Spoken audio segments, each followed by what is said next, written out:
നബി സല്ലല്ലാഹു അലൈഹി വസല്ലമ തങ്ങളുടെ ഖബർ എത്ര പൊക്കമാണ് ഉള്ളത്? അത് നിങ്ങൾ ഉദാഹരണ സമയത്ത് വിവരിക്കുക, തെളിവ് സമയത്ത് വിവരിക്കുക. നബി സല്ലല്ലാഹു അലൈഹി വസല്ലമ തങ്ങളുടെ ഖബർ എത്ര പൊക്കമാണ് ഉള്ളത് എന്നാണ് എന്റെ സുഹൃത്ത് ചോദിക്കുന്നത്. ആ ചോദ്യം തന്നെ ഞാൻ മനസ്സിലാക്കുന്നത് നബി സല്ലല്ലാഹു അലൈഹി വസല്ലമ തങ്ങളുടെ ജാറത്തെക്കുറിച്ച് പണ്ടൊരാള് കള്ളജാറമെന്ന് പറയുന്നു, അവിടുന്ന് തെറ്റിദ്ധരിച്ചതാകുമെന്ന് ഞാൻ മനസ്സിലാക്കുന്നു. അള്ളാഹുവിന്റെ റസൂലിന്റെ ഖബർ കണ്ട് പഠിച്ച ആളുകൾ തന്നെ നബി സല്ലല്ലാഹു അലൈഹി വസല്ലമ തങ്ങളുടെ ഖബറിനെ കുറിച്ച് അറേബ്യയിൽ നിന്നിറങ്ങുന്ന പത്രങ്ങളിൽ പോലും അതിനെക്കുറിച്ചുള്ള റിപ്പോർട്ടുകൾ വന്നിട്ടുണ്ട്.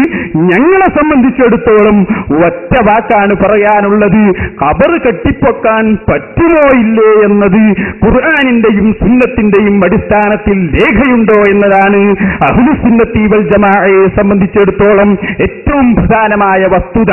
അതുകൊണ്ട് ഞങ്ങൾ പറയുന്നു, ഖബർ മഹാന്മാരുടേതായാൽ അത് കെട്ടിപ്പൊക്കാമെന്നത് സ്വഹീഹുൽ ബുഖാരിയിൽ ബഹുമാനപ്പെട്ട സ്വഹാബാക്കൾ നമ്മളെ പഠിപ്പിച്ചിട്ടുണ്ട്. മദീനയിൽ ആദ്യം മരിച്ച സ്വഹാബി ഉസ്മാൻ ഇബ്നു മദ്ഊൻ റളിയല്ലാഹു അൻഹു ആണ്. ആ സ്വഹാബിയുടെ ഖബർ തന്നെ നല്ല ഉയരത്തിൽ ഞങ്ങളിൽ നിന്നുള്ള ഒരാൾ ചാടിയാൽ എത്താത്ത രൂപത്തിൽ കെട്ടിപ്പൊന്തിച്ചിരുന്നു എന്ന് സ്വഹീഹുൽ ബുഖാരി, ഫത്ഹുൽ ബാരി അടക്കം നോക്കുന്നവർക്ക് ഗ്രഹിക്കാവുന്നതാണ്. അതുകൊണ്ട് തന്നെ അള്ളാഹുവിന്റെ റസൂലിന്റെ കാലഘട്ടത്തിൽ തന്നെ ഖബർ കെട്ടിപ്പൊക്കിയതിന് ബുഖാരിയിൽ തെളിവുണ്ടാകുമ്പോൾ മുസ്ലിമീങ്ങളെ സംബന്ധിച്ചിടത്തോളം ഖബർ കെട്ടിപ്പൊക്കുക എന്ന വിഷയത്തിന് വേറെ തെളിവ് അന്വേഷിക്കേണ്ടതില്ല.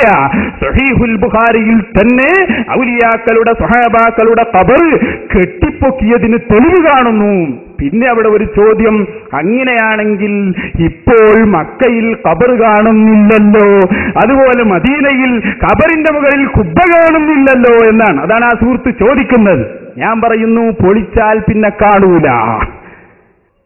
നിങ്ങൾ കണ്ടിട്ടില്ലേ, ഈ നാടുകാണി ചുരത്തിൽ ഒരു പഴയ മക്ബറയുണ്ടായിരുന്നു. കേരളത്തിലെ മുജാഹിദുകൾ പണ്ടേ കുബ്ബ പൊളിയന്മാരാണ്. കരിയാസുലാഹിയുടെ പ്രസംഗം ഒന്ന് കേൾപ്പിച്ചെടുക്ക്. കുബ്ബ പൊളിക്കണം എന്ന് പറയുന്നവരാണവർ. തെറ്റാണെന്നും മുസ്ലിം സമുദായത്തിന് ആപത്താണെന്നും ഈ നാട്ടിലെ ജനങ്ങളെ പഠിപ്പിച്ചത് ഞങ്ങളാണ്. റസൂലുള്ളാഹിയുടെ ഖബർ കൊണ്ടിട്ടില്ല. ഖബറിന്റെ ചുറ്റുമുള്ള വീട് ഓടി വിളിപ്പിക്കലും അതിന്റെ നേരത്തെ ആളുകൾ പച്ചക്കുപ്പ കൊണ്ടൊക്കെ ചെയ്തിട്ടുണ്ട്. അത് പൊളിച്ചു കളയാൻ സൗദി ഗവൺമെന്റിന് ധൈര്യമില്ലാതെ മാത്രം ഇൻഷാ അല്ലാഹ് കേരള നേതൃത്വത്തിൽ മുജാഹിദിന്റെ സൗദിയുടെ ഭരണം കിട്ടിയാൽ രണ്ടാമത്തെ ദിവസം ആ പച്ചക്കുപ്പ തകർക്കുന്നതും റസൂലുള്ളാഹിയുടെ ഖബറിനെ പള്ളിക്ക് പുറത്താക്കിക്കൊണ്ട് മസ്ജിദിന്റെ പരിപ്പിനെ നിർമ്മിക്കുന്നതുമാണ്. രണ്ടാമത്തെ ദിവസം ആ പച്ചക്കുപ്പ തകർക്കുന്നതും റസൂലുള്ളാഹിയുടെ ഖബറിനെ പള്ളിക്ക് പുറത്താക്കിക്കൊണ്ട് മസ്ജിദിന്റെ പരിപ്പിനെ നിർമ്മിക്കുന്നതുമാണ്. യാതൊരു സത്യവും വേണ്ട. അല്ലാഹു കാത്തുരക്ഷിക്കുമാറാവട്ടെ. സൗദിയുടെ ഭരണം കിട്ടിയാൽ രണ്ടാമത്തെ ദിവസം മദീനയിലെ പച്ചക്കുബ്ബ അടിച്ചു തീർക്കും. ആ പച്ചക്കുബ്ബ ഉണ്ടാക്കിയത് അവിടെ ഉണ്ട് എന്ന് പലർക്കും കാണാം. അത് ജാറമാണെന്ന് പറയാ. ആ ജാറ അടിച്ചു പൊളിക്കും. ആരാ പറയുന്നത്? കേരളത്തിലോ കർണാടകയിലോ ലോകത്ത് എവിടെയും ഒരു വാർഡിന്റെ ഭരണം പോലും ഇല്ലാത്തവരാണ് സൗദിയുടെ ഭരണം കിട്ടിയാലെന്ന് പറയുന്നത്. കിട്ടൂലെന്ന് ഉറപ്പാണ്. എന്നാൽ വ്യാമോഹാണ്. അങ്ങനെയാണല്ലോ വ്യാമോഹം. ഇവിടെ അള്ളാഹുവിന്റെ റസൂലിന്റെ ഖബറിന്റെ മുകളിൽ ഖുബ്ബയുണ്ട് എന്ന് തർക്കമില്ലാത്ത വിഷയമാണ്. ഞാൻ പറയുന്നത്, ഔലിയാക്കളെ മഖ്ബറകൾ അറേബ്യയിൽ ഉടനീളമുണ്ടായിരുന്നു. മക്കയിലും മദീനയിലും ഖുബ്ബകളും അതുപോലെ ജാറങ്ങളും ഭണ്ഡാരപ്പെട്ടികളും ഉണ്ടായിരുന്നു. ആരാ പറയുന്നത്? മുജാഹിദുകളുടെ ചരിത്രകാരനായ ഈ മൊയ്ദ് മൗലവി. എന്നിട്ടോ മുഹമ്മദ് ബിൻ അബ്ദുൽ വഹാബ് എന്ന് പറയുന്ന മനുഷ്യൻ, അദ്ദേഹം സൗദി ഗവൺമെന്റിനെ സ്വാധീനം ചെലുത്തി ആ മഖ്ബറകളും ആ കുബ്ബകളും ഭണ്ഡാരപ്പെട്ടികളും അടിച്ചു തകർത്തു കളഞ്ഞു. അന്നത്തെ പണ്ഡിതന്മാർ പോലും അതിനെ എതിർത്തിരുന്നു എന്ന് ഈ മൊയ്ദ് മൗലവി ഇന്ത്യൻ മുസ്ലിമീങ്ങളും സ്വാതന്ത്ര്യ പ്രസ്ഥാനം എന്ന പുസ്തകത്തിൽ പറയുന്നു. അപ്പൊ ഇന്ന് മക്കയിൽ കുബ്ബ കാണുന്നില്ല, അവിടെ ജാരം കാണുന്നില്ല എന്ന് പറയുന്നവരോടുള്ള മറുപടി, പൊളിച്ചാൽ പിന്നെ കാണൂല എന്നാണ്.